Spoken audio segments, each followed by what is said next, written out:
Hello everyone, it's Wolfgang Grey with Grey's Horizons. I hope you're doing well.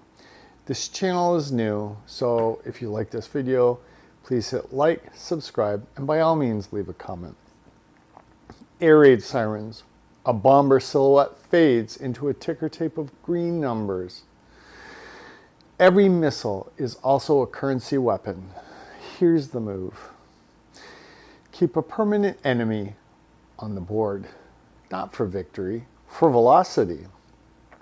A rolling state of emergency that justifies near trillion-dollar outlays and locks allies into our contracts, our lawyers, our banking rails.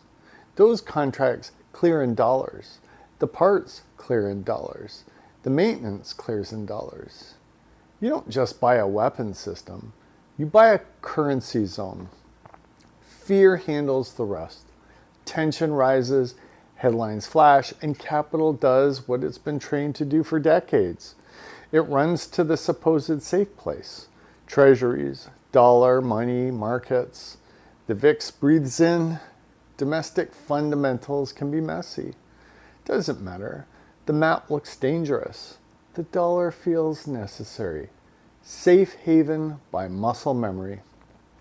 Sanctions make the habit structural. Call it dollar diplomacy if you want to be polite. The plumbing is simpler. If a transaction touches U.S. banks or U.S. persons, it's inside the jurisdiction. Compliance officers run the world more quietly than generals. SWIFT isn't American, but dollar clearing is.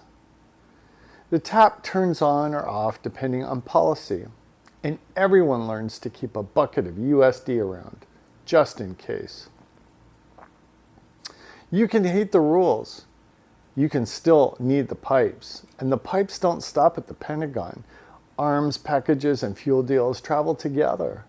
Submarines there, jet fuel here, LNG somewhere else. Priced or settled, again, in dollars. Militarize an alliance, standardize the invoice. The petrodollar was never just oil. It's a habit of mind backed by a habit of billing. That's the old picture. Now the new war slips in without boots. Call it fifth generational warfare, not insurgency.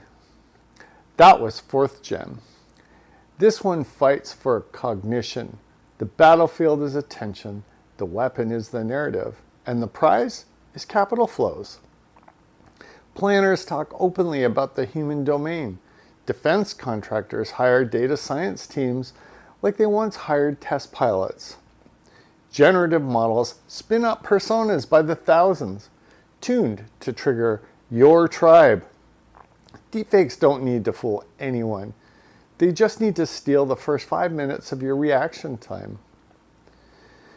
The feed becomes the front, and the front decides the bid. A well-timed clip changes the risk model for a corridor of capital. A rumor turns into a 2 basis points on a sovereign curve by morning. A shaky drone video spikes sentiment, then spikes spreads, then spikes the dollar. Kinetic shock, cognitive aftershock. Financial settling. The kill chain becomes the bill chain. Payments feel this most. Treasury designations used to stop at banks. Now they hit exchanges, mixers, even front ends. Liquidity is a theater of war. Meanwhile, the legacy rails keep moving, staggering sums in green.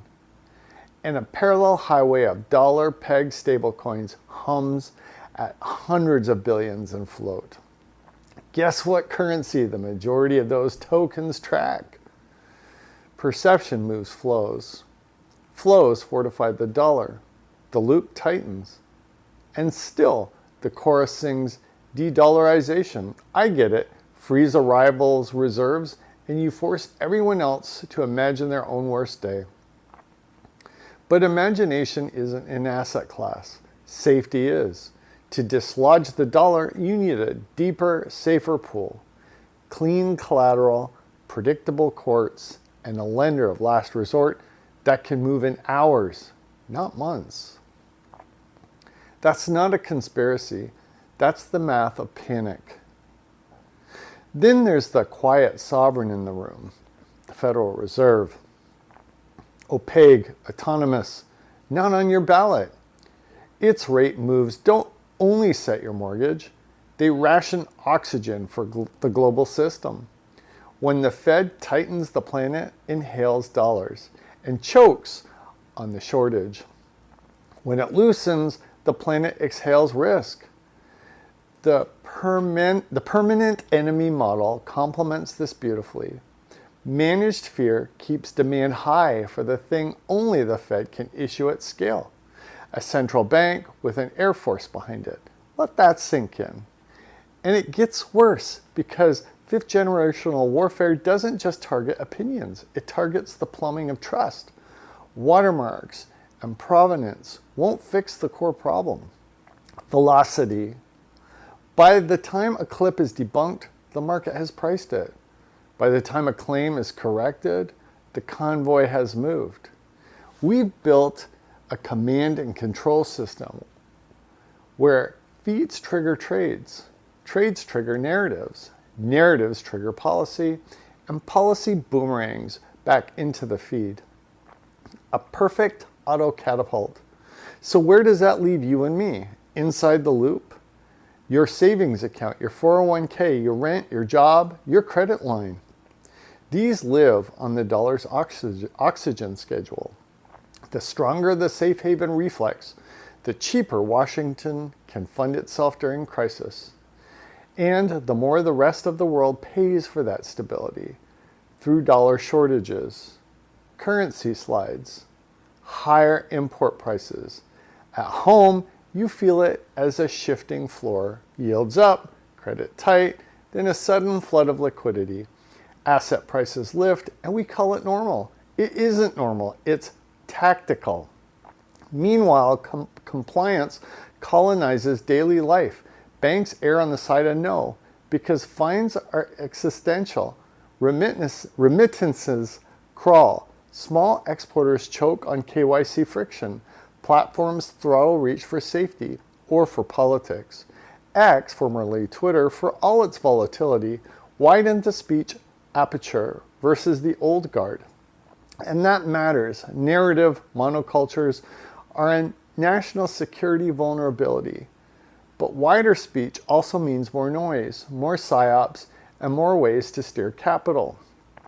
The paradox stands. Open feeds help you spot the trick. Open feeds make the trick faster. Strip the romance from this. The enemy functions as a monetary policy tool. Keep the world at a low boil. Keep the flight to safety muscle-toned. Keep the sanctions apparatus sharp. And the dollar holds a permanent bid. The same planes circling foreign skies underwrite the currency in your pocket. That's the cruel symmetry. The more unstable the world becomes, the more stable the dollar feels, until one day they both fall together.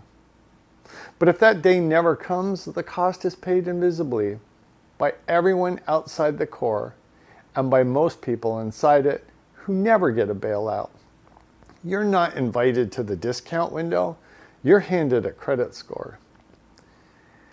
How does this affect us, and what can we do? First, the effect. When the fear machine spins, the price of money moves before your paycheck does.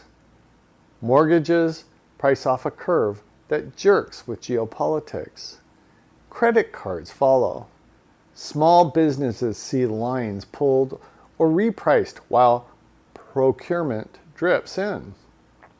Pensions stuffed with safe assets look safe until inflation quietly erodes the real return. Every time the sanctions switch, flips, supply chains reroute, invoicing gets clumsy, and the price tag lands in your cart months later. This is not abstract. It's your time being taxed through the denominator. Now the moves: no petitions, no begging, build leverage, information hygiene, not outrage, audit your inputs, follow sources that publish receipts, and contradict each other. Track a tiny dashboard. Dollar index, 2-year yield, crude volatility. When they jump in sync with the feed, you're in a narrative to bid cycle. Don't bite first drafts of reality. 2 buckets of liquidity. Keep a boring cash buffer you can access instantly. Pair it with a second lawful settlement rail you control. A short T-bill ladder, and if it's legal where you live and you know what you're doing, a small audited USD stablecoin balance in a self-custody for weekend shocks, resilience, not heroics. Kill variable rate risk. If you must borrow, prefer fixed. Don't finance your life on a Fed-controlled joystick. Redundancy beats loyalty. Don't rely on one bank, one broker, one platform. Split custody. Keep offline copies of the accounts that actually matter. In 5th generation warfare, identity is a target. Use passkeys, 2-factor authentication, freeze your credit, and assume you'll be spoofed. Settlement agility. For a business, pre-negotiate a second line with a different bank. Keep unencumbered collateral. Maintain multi-currency invoicing templates. Keep your ERP exportable to a dumb CSV if you have to run payroll in a pinch. Local depth.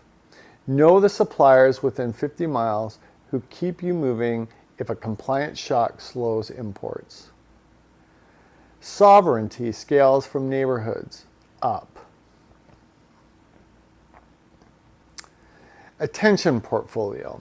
Use X for the wider speech aperture, but don't outsource your workflow to any single feed. Rotate inputs, schedule quiet hours. If a clip enrages you, adopt the dead man's delta. No financial decisions for 10 minutes. Price power. Don't plead with it. Stop asking institutions for transparency. They won't give. Move accounts, change vendors, exit platforms that treat you as a suspect. They feel outflows more than open letters. Whoever shapes the feed shapes the bid. Build the kind of life that can't be margin called by the next panic. Thank you. I'll see you in the next one.